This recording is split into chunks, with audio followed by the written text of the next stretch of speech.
Good morning. Happy International Women's Day.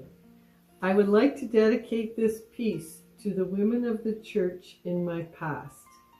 I call it Breaking Bread Together. The church suppers were always good. The women knew how to prepare the foods and in such massive quantities. How does one make gravy for 300? I remember one lady telling me about making 50 pounds of coleslaw in her bathtub. She had no bowl big enough, so she sanitized her tub and set to work.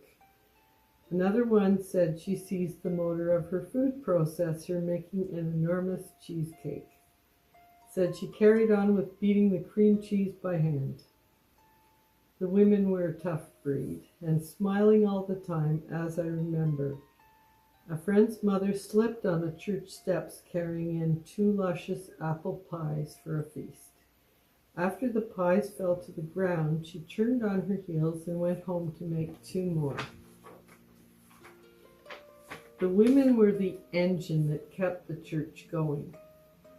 The minister and other staff perhaps drove the vehicle, but the church relied on congregational volunteers to maintain it, to fully explore its paths, as Jesus had asked. Service was something these volunteers had, and they carried out the mission. Without question or hesitation, in this example, the, in quotes, church ladies fed the masses. It was what they were called to do individually, and the miracle happened when these individuals came together to work as a unit. Such is Jesus' parable of the loaves and the fishes, and the underlying wisdom that together we are more than we are as individuals, that the 5 loaves and the 2 fishes expands to many more with the addition of more ingredients from more people. The sum is greater than the parts. I could go on with more comparisons, but it's not necessary. These women embodied their faith in a tangible, earthy way, which spoke of love for each other and for those they fed, physically and spiritually. It was their selfless gift. Church suppers emblazoned themselves on my young brain. This remembrance was resurrected in my older years. I realized what importance this act of service held for me. It symbolized more than just the delicious foods we ate. It was the communion table writ large. We remember Jesus. We remember his service to us. His message is to go out there and love people. This is what Christians can be about if we so choose.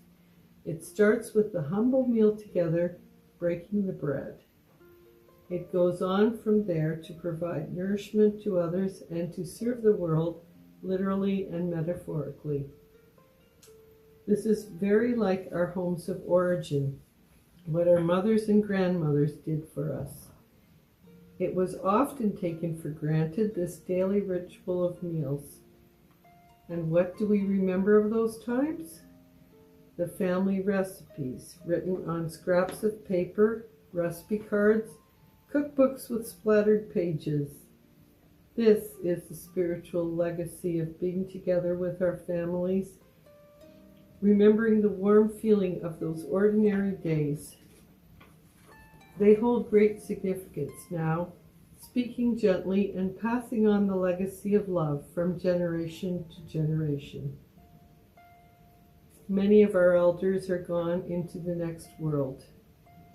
We are fortunate enough, if we are fortunate enough, to hold good memories of our shared meal times together. We hold a microcosm of our faith within us, whatever it may be. This simple act of remembrance is all we need to nourish us into our futures.